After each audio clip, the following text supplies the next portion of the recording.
I'm an executive clinical specialist with Teleflex Medical, representing Aero International, and today we're going to talk about cardiac anatomy, physiology, hemodynamics, and a review of principles of counterpulsation. Every time we open up any cardiology book, there's a picture of the heart, and we know that the heart has 4 chambers, 2 atria and 2 ventricles. When you look at the atria compared to the ventricles, the atria are very thin-walled chambers. They don't deal with as much pressure as the left ventricle deals with, or the right ventricle. They're just basically receiving chambers. When you look at the ventricles, they do have the most muscle makeup to them. And of course, when you look at the left compared to the right, the left has the most muscle. The right ventricle only deals with 1/7 of the pressure that the left ventricle deals with. As blood is moving through the heart, we know that it comes back from the systemic system with its carbon dioxide and nutrients to get rid of, comes from the superior vena cava, inferior vena cava, into that right atrium. From the right atrium, it goes through the tricuspid valve into the right ventricle. From there, it moves through the pulmonary valve into the pulmonary artery. Now it's going to the pulmonary system to get rid of that carbon dioxide and toxins and pick up oxygenated blood to return back to the heart. As that blood comes back to the heart, it's going to come through the pulmonary veins into the left atrium. Now we're filling up the left atrium. Now the blood is going to flow through the mitral valve into the left ventricle. From the left ventricle, that blood is going to flow through the aortic valve into the aorta. Now it's going to be able to deliver the oxygenated blood and nutrients to the rest of the systemic system, rotate around, and come back and do it again. That blood moves through the heart, not due to the heart creating that pumping sensation, because we always talk about the heart being a pump, but blood moves through the heart due to pressure changes. We also know that blood always moves forward and that the valves open forward to keep that blood moving in the right direction. So it's pressure gradients that moves the blood through the heart. So as the blood is returning from the pulmonary and systemic system into those atria, filling the atria up, stretching it out, building pressure, when the pressure is higher in the atria over the pressure in the ventricles, now the tricuspid and mitral valve open up and blood moves into the ventricles. When the ventricles have enough pressure that's greater than the pressure in the atria, the tricuspid and mitral valve will close, and now the ventricles continue to build pressure until they can overcome the diastolic pressure in the aorta. Then the aortic and pulmonic valve open up and blood moves forward. So again, it's changes in pressure that moves the blood through the heart. When we talk about counterpulsation therapy, we're going to be affecting changes to those pressure. Again, trying to make it easier for the heart to work using less oxygen and energy. Now, as that blood is moving, we know there is the cardiac cycle, the electrical and the mechanical. Now, the electrical event is represented by the EKG, but the electrical event through the heart occurs before the actual mechanical event. And we always know the mechanical event is best represented by an arterial pressure waveform. We're going to be doing our timing based off of a mechanical event because we're going to be affecting mechanical action with our counterpulsation therapy.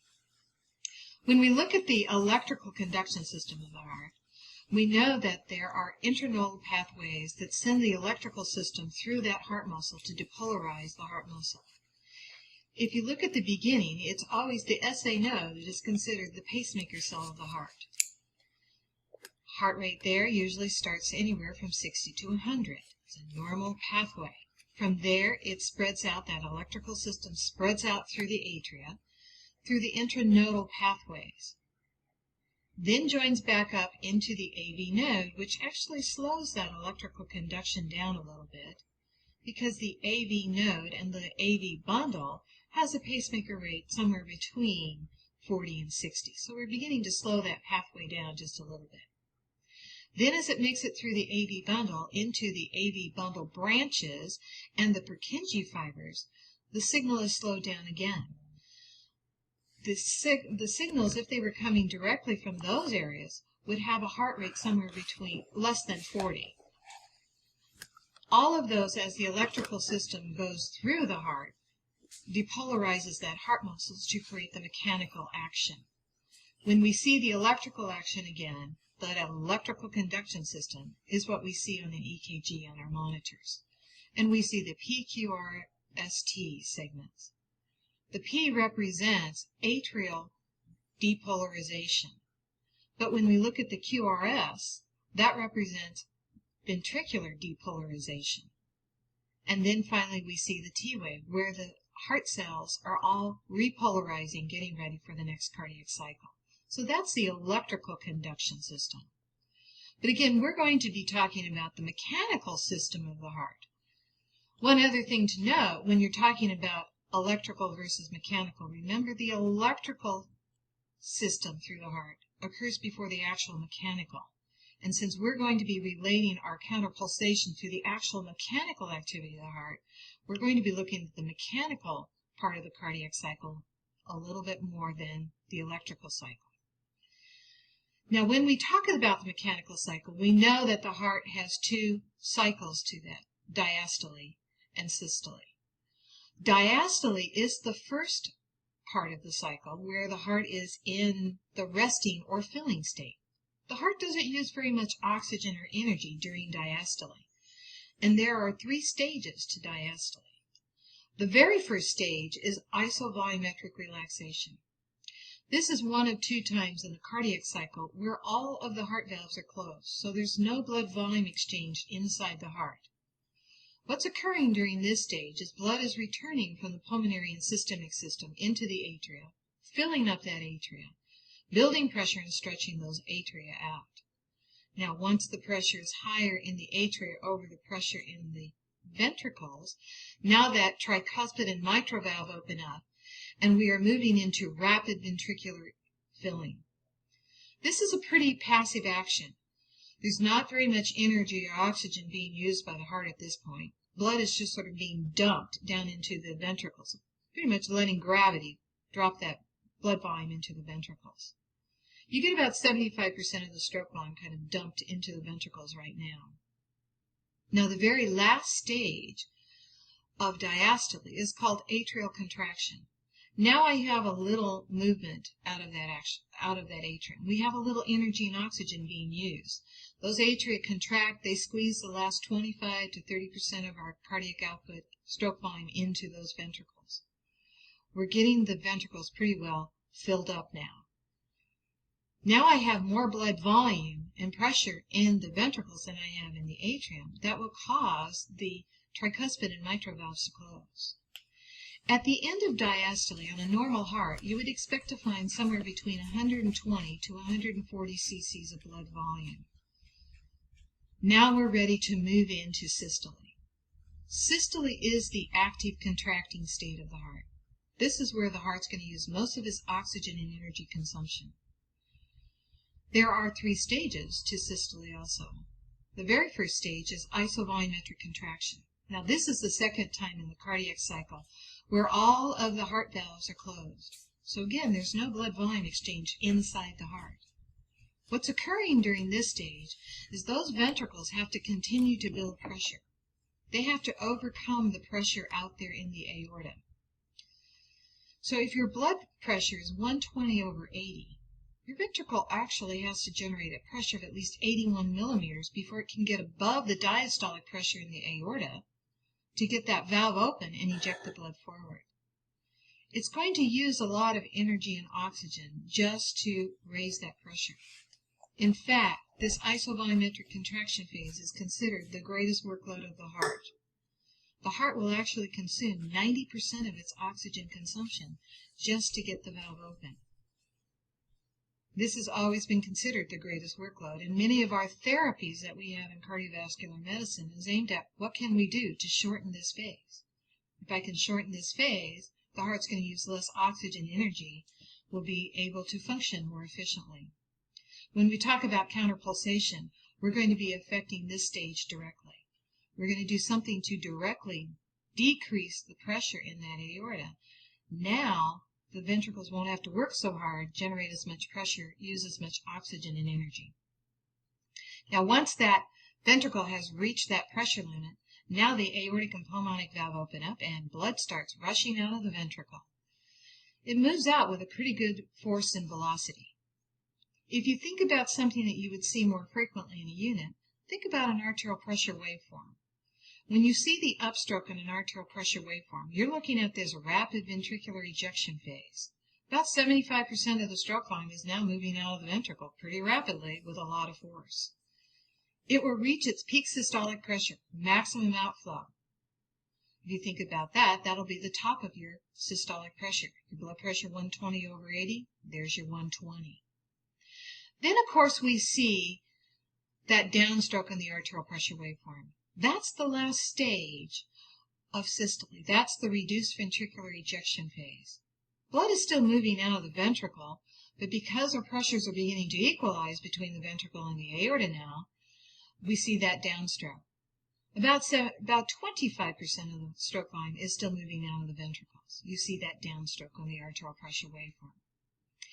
At the end of systole, I have more blood volume and pressure out there in the aorta now than I have in the ventricle.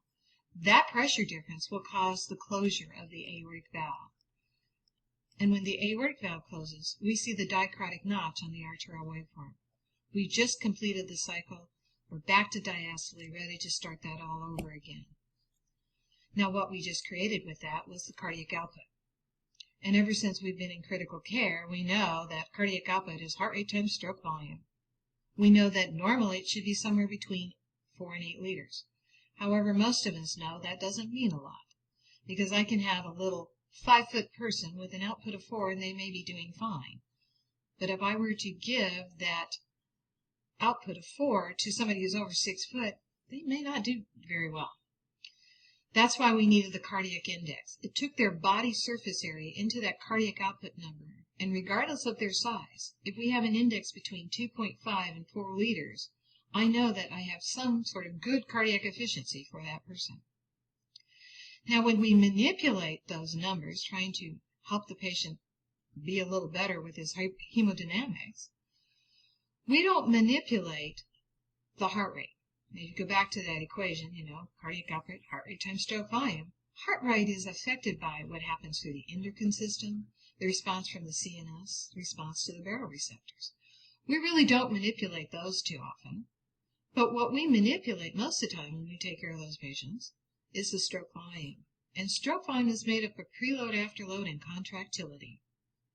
Well, if we break those down just a little bit, preload is the amount of volume that you start with at the very end of diastole, when that heart's at its fullest state. Now remember, I don't have a catheter that sits in the ventricle and tells me I'm at 120 or 140 cc's of blood volume. What we have are catheters that relate the stretch and pressure generated by that volume as a pressure number, and then we relate it back to, they have enough pressure, enough volume for my cardiac output. I should be okay. Well, if we're looking at the right side of the heart, we tend to rely on CVP numbers. We know they should be somewhere between 3 and 11 millimeters of mercury. But if I'm looking at the left side of the heart, I really want to see a wedge pressure. And we know a wedge pressure should be somewhere between 4 and 12 millimeters of mercury. We can plot that information on the left ventricular function curve, and we know when we get to that 4 to 12 millimeter mercury range, we get a pretty good cardiac output. But we never see that. Remember, you work with sick hearts. You're going to be lucky if you have a normal wedge pressure. And most of the time, we kind of move them up a little bit. You might see us move their wedge pressures up to 14, 16, maybe even 18 millimeters of mercury. That's because you're taking advantage of Starling's law that says, if I stretch it out a little bit more, when it contracts, it will contract a little better and I'll get more forward flow, I'll get a better cardiac output. It's only once you get into the 20, 22, 24 range. Oops, we've overstretched that cardiac cell, that muscle doesn't contract well, cardiac output actually goes down. Well, we've always manipulated preload with drug therapy. If I told you somebody had a wedge pressure of 3, the first thing you'd be running for would be some sort of volume. We've got to fill them up. They don't have enough volume, circulating volume, to give me a cardiac output. On the other hand, if I told you somebody had a wedge pressure of 22 and you're listening to them and they have crackles and rails to their eyeballs, Now you're probably running for your diuretics. We've got to get rid of that volume. When we talk about a balloon pump patient, counterpulsation therapy, when that balloon deflates, it allows the heart to contract more efficiently. It's going to move more volume forward, better cardiac output. At the end of that cycle, there's going to be less volume sitting in the ventricle to start the next cardiac cycle. You've just reduced the preload for the next cardiac cycle. So with our counterpulsation therapy, we're going to mechanically affect our preload. The next thing we're going to manipulate will be afterload. Now, afterload is the resistance the heart is working against to move the volume forward. And that's going to be affected by the sheer mass of blood that it has to move, how viscous my blood is, the end diastolic pressure out there in the aorta that it has to push against to move that volume, and how tightly constricted the arterioles are. Now, the best measurement that I can have to give you an idea about afterload is to look at the systemic vascular resistance, the SVR, that we get off of our hemodynamics. A normal SVR should be somewhere between 900 and 1200 dynes. I can plot that information on a left ventricular function curve, and we know when we get into that range and those SVRs start going up, cardiac output actually goes down. It's getting harder and harder to move that volume forward. I have seen SVRs in the 2,000 and 3,000 range. All I can envision are these really tiny little vessels that I'm trying to push all this blood volume through. Well, when you see somebody has a high SVR, the first thing you want to do is you want to try and open them up. You need some sort of vasodilation. Get them opened up so I can move the volume forward. On the other hand, if I told you someone had an SVR of 300 or 400, ooh, they got big wide open vessels, no tone to them. Now we're trying to do something to bring that tone back. We're trying to get some pressors, the levophed, the dopamine, the neosynephrine, bring some tone back into that. Well, when we talk about counterpulsation therapy, we're going to be affecting afterload mechanically. When that balloon inflates, it's going to move volume out of its way in the aorta. So when it deflates, it's going to create a little potential space, a little negative space. That negative space will drop the pressure in the aorta. You physically reduce the afterload. Now the ventricle sees that lower pressure is not going to work so hard to get that valve open and eject the blood forward. Now the last thing that we're going to manipulate is contractility. The hard thing about contractility, it's one of the inherent properties of the heart. So I don't even have a great direct measurement for this. We know we can affect contractility because we've done that for hundreds of years. The best measurement to give you an idea about somebody's contractility is to look at the ejection fraction. And we know a normal EF is going to be somewhere between 60 and 70%. However, again, you are probably never going to see that. When you're working with sick hearts, you're going to be lucky if they're in the 40s and 50s. And when we see an EF sitting down in 20 or less, those are the patients that you really need to monitor closely because they may never get very much heart function back, and they might even have to be considered for transplant. Again, we do know we can affect contractility. If I think somebody needs a little more oomph, a little more contractility base, we're going to start pulling out our positive inotropes. Dobutamine is a great drug that we use in critical care, great contractility drug. Digoxin, great contractility drug. A little bit slow for us in critical care, but it is a great contractility drug. Every MI patient that we have, at some point in time, they like to put them on beta blockers. Beta blockers are a negative contractility drug. They reduce the contractility, reduce the oxygen consumption, improve long-term mortality. But it's a negative contractility drug.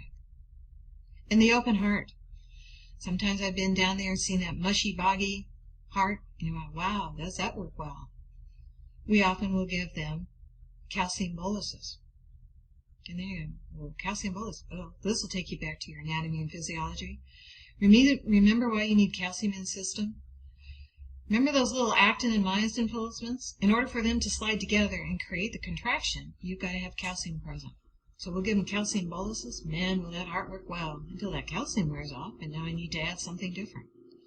So we have always affected contractility with drug therapy. With the balloon pump again, it's mechanical. When that balloon inflates, it's going to move blood volume out of its way.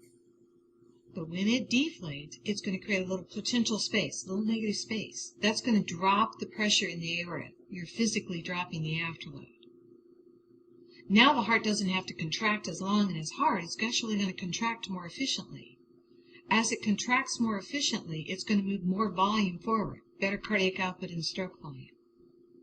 At the end of that stage, there's going to be less volume sitting in the ventricle to start the next cardiac cycle. You've just reduced the preload for the next cardiac cycle. You've now manipulated all three parameters of stroke volume with your counterpulsation, and you've done that before you added your drug therapy. You need to understand how the balloon pump works, the counterpulsation therapy works, so that when I start adding the drugs, I'm accomplishing what I want to on my patient. Now, what we're always trying to do is maintain a balance between the oxygen supply to that heart muscle in order to do its job and the oxygen demanded by that heart muscle to do the work. Remember, the heart is an organ that can't tolerate any lack of oxygen for any period of time. The cells will start to die. So you have to have a constant supply. Well, the heart muscle gets its oxygen by its ability to extract O2. So first off, you better have enough red blood cells running around carrying oxygen. Then I need good diastolic time and diastolic pressure. That allows the blood to be in contact with that heart muscle so it can extract the O2. And of course, you better have good coronary flow to deliver that. So that's how the heart muscle is going to get its oxygen supply. Now I've got to balance that against what's going to cause the heart to need more and more oxygen. Well, the preload it's dealing with, the resistance afterload it's working against, how fast I'm having that heart move, and how long and how hard it's in that contractility state. All of those things will increase the oxygen supply. Again, if you don't have a balance, the heart's not going to function very well. Well, let's take a look at that supply pipe for just a second. Coronary anatomy. Remember, there are two major coronary arteries. They sit in the aorta just above the aortic valve, and then they come out on the outside of that heart muscle, and then they send perforators down through that heart tissue to deliver that oxygen. You have a right and a left coronary artery. Remember that right coronary comes off, feeds the right atrium, the right ventricle, and wraps around and catches the posterior side of the left ventricle. The left coronary artery comes off and immediately divides into the LAD, coming right down the major portion of that left ventricle, feeding all the left atrium, the septum, the AV node. And then the circumflex, who wraps around, catches the left atrium, the lateral side of the left ventricle, and if it's dominant, will wrap around and capture the posterior side of the left ventricle. Well, those coronary arteries sit on the outside of the heart muscle. And again, remember, they sit just above the aortic valve. Now, that aortic valve is a semilunar valve. It's the one with the cups. So if you look at the picture on the left-hand side, that's an aortic valve which we kind of filleted opened up so that you can see the three cups to the aortic valve, plus the openings just above that for the coronary arteries.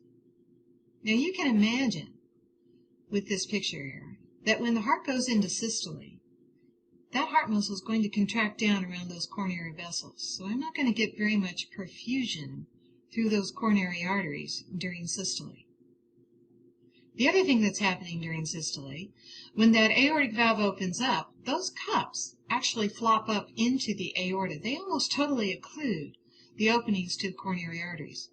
So you don't get very much perfusion, blood supply down those coronary arteries during systole. But during diastole, that heart muscle is going to relax around those vessels. They're going to be opened up. That aortic valve is going to close, and those cups are going to form. Blood then is going to back up over the aortic arch into those cups, and the only place that blood has to go now is down the coronary arteries. You get 90% of your perfusion to the coronary arteries during diastole. When we talk about counterpulsation therapy, we're going to inflate the balloon during diastole. We're going to increase perfusion through those coronary arteries. Now, the other thing that happens is your coronary perfusion really occurs because your mean arterial pressure and the diastolic time and diastolic pressure affect how coronary perfusion occurs. Your coronary arteries get 90% of their perfusion during diastole. When we talk about counterpulsation therapy, we're going to inflate the balloon during diastole. We're going to increase that perfusion to those coronary arteries. Coronary artery perfusion also is based on what your mean arterial pressure is and your diastolic time and diastolic pressure. So, of course, when you have a high heart rate, you're going to have a shorter diastolic time and less coronary perfusion. That's why we're always worried about somebody who has high heart rates. Well, when we talk about that coronary perfusion and that mean arterial pressure, remember your normal perfusion pressure for your coronary arteries is about 60. You have to have at least 60 to 65 millimeters of pressure just to get bare perfusion, keep those coronaries open. And that's just whatever my diastolic, bare minimum diastolic pressure is, mean arterial pressure. But when we talk about counterpulsation, when the balloon inflates, you can see when the balloon inflates, displaces that volume forward, we're going to increase that diastolic pressure. And we're going to increase the mean arterial pressure.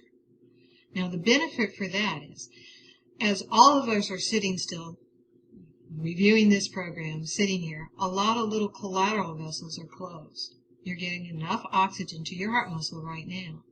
But if you all had to get up and respond to an emergency, you'd want your mean arterial pressure to come up because it's got to drive open those collateral vessels, feed that heart muscle because you're going to need more oxygenation to do that increased work. Well, when the balloon inflates, it drives open that mean arterial pressure, drives open those collateral vessels. If those collateral vessels were all sitting in ischemic heart tissue, isn't that a big advantage? Isn't that a big advantage why you'd want to add a balloon to somebody? Let's drive perfusion into that ischemic tissue, salvage that tissue, prevent it becoming necrotic. It's one of the biggest reasons why we want to use counterpulsation therapy, driving up that mean arterial pressure, getting those collateral vessels open. Now, when we look at oxygen consumption, we know that the sheer size of the heart, the bigger the heart is, the more oxygen it's going to need to perfuse that. The faster the heart rate is, we know it's going to need more oxygen. The longer it's in that contractility state and the myocardial wall stress during systole, that's that isovolumetric contraction. The longer it's in that tense state, it's going to need more oxygen. The first four things on this list of oxygen consumption we can affect directly with our balloon pump.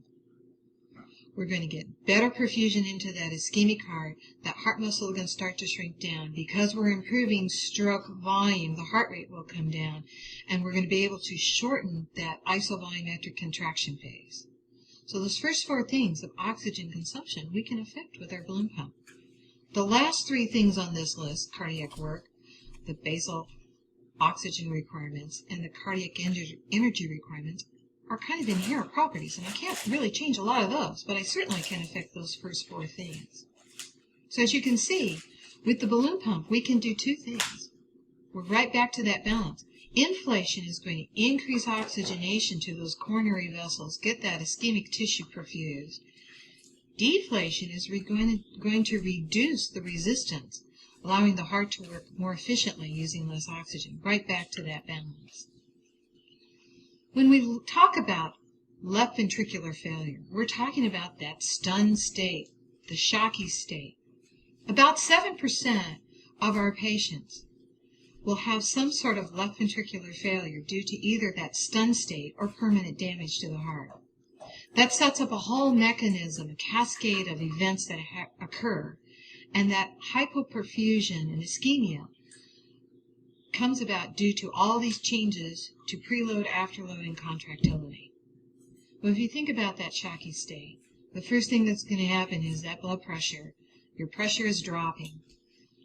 The body says, oh, we have to do something about that. So immediately, that drop in pressure stimulates the baroreceptors to release epinephrine. Epinephrine is a big catecholamine.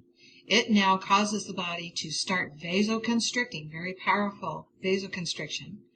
It also affects the heart rate by causing it to increase. and it affects contractility because it increases contractility. So we're increasing oxygen needs by increasing the heart rate, increasing contractility, and increasing afterload because we're vasoconstricting.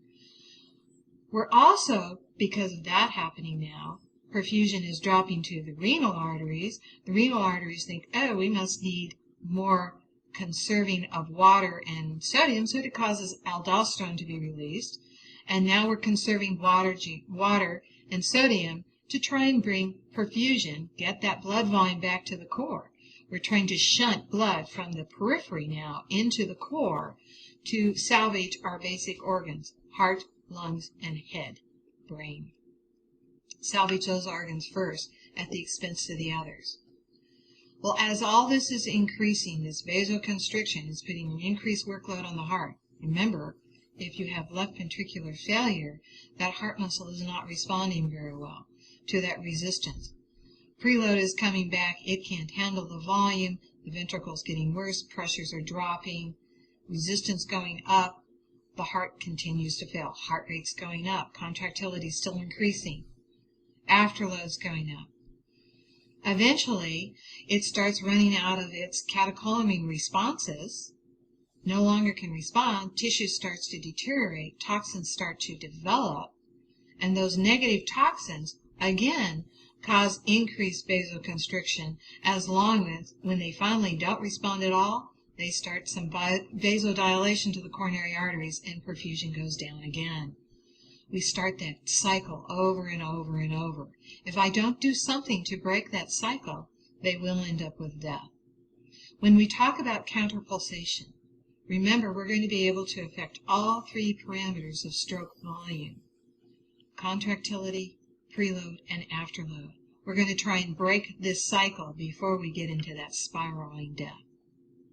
Well, what is counterpulsation then? It is a volume displacement counterpulsation device. Counterpulsation because it's going to work opposite of when the heart works.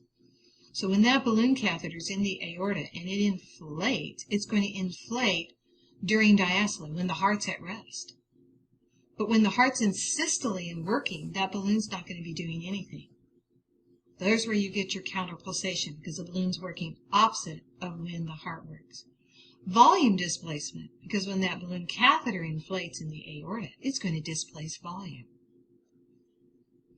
Well, that balloon is a dispensable membrane mounted on a double lumen catheter. It has a lumen to deliver the helium, which we use in the balloon catheter to inflate that balloon. And then it has a central lumen, which we have an arterial line so we can monitor pressure, monitor that mechanical activity of the heart. So when that balloon inflates, it's going to take up space in that aorta, displacing that volume. It's moving volume in both directions, forward and down. So again, it's going to elevate that mean arterial pressure, drive perfusion to those coronary arteries, get those collateral vessels opened up, but it's also going to displace volume downstream. Now, as that balloon inflates, I only want it to occlude the aorta about 85 to 90%. I want to get good volume displacement, but I don't want to be pounding on the wall. So the balloon is ideally only going to occlude that aorta between 85 and 90%. Typically, when they insert this balloon catheter, they're going to insert it through the femoral artery, thread it up into the aorta, and position it so that the tip of the balloon is just below the left subclavian. In the cath lab, you're going to probably do this under fluoroscopy, and you're going to try and get that tip about 1 to 2 centimeters below the left subclavian takeoff. The base of the balloon then needs to be positioned above the renal arteries. A couple of our nursing care points when we're taking care of a balloon pump patient is, one, we check to see if they have a pulse on the left side. Left radial, left brachial, I don't care. Do they have a pulse on the left side? If that balloon was positioned too high and it gets in front of that left subclavian, you're not going to get good perfusion down that arm. You might have tingling, numbness, loss of pulse. You need to get that balloon repositioned. Another one of our nursing care points will be to monitor urine output.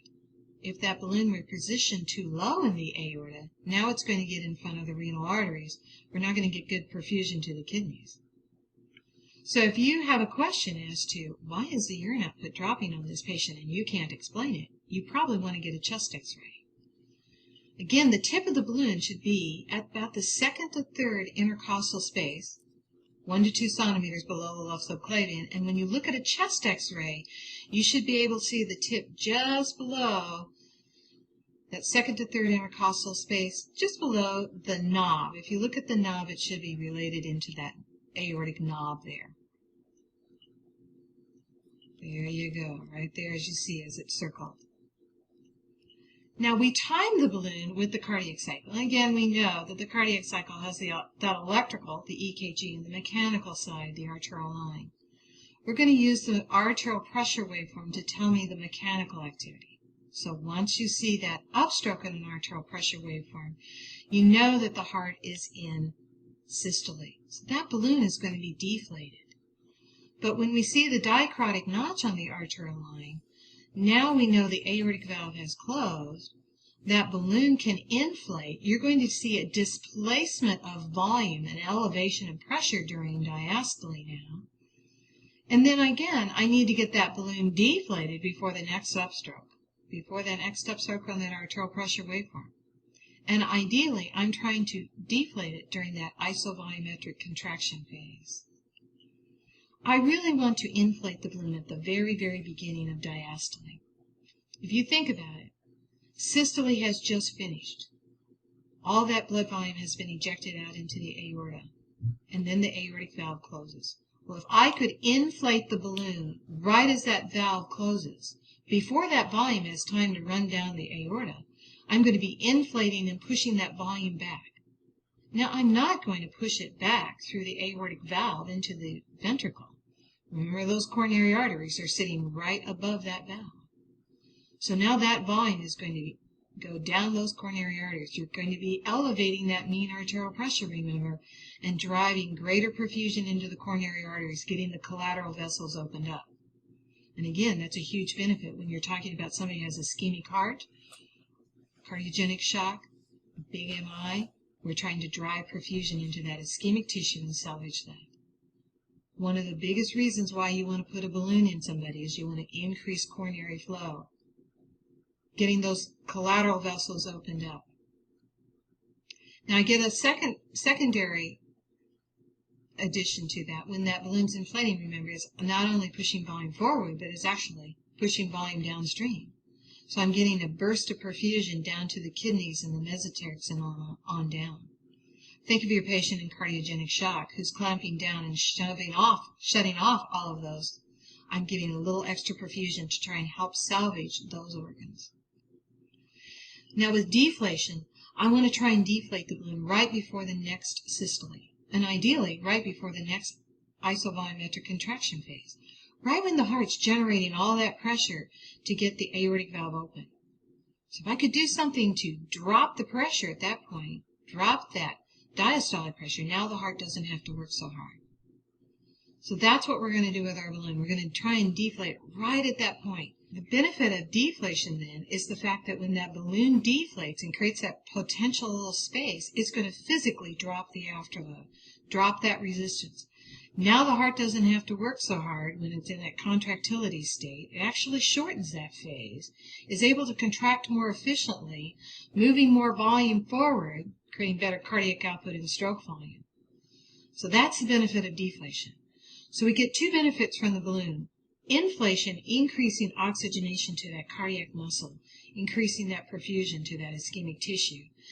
Deflation, reducing oxygen needs and oxygen consumption.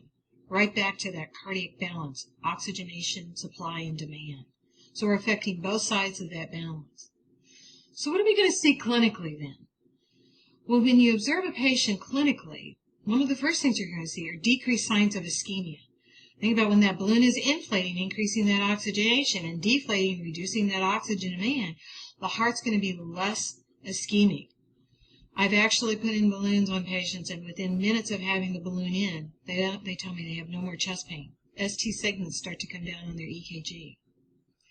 You're increasing that coronary flow. Big benefit during inflation. You'll see a decrease in afterload. Mainly that occurs during the deflation cycle. Where you're going to see that on a patient is if you had a swan in, look at the SVR. The SVR starts to come down. However, you don't have a swan in. I just want you to look at the blood pressure. When you're balloon pumping, the systolic and diastolic pressures are going to be lower than when you're not balloon pumping.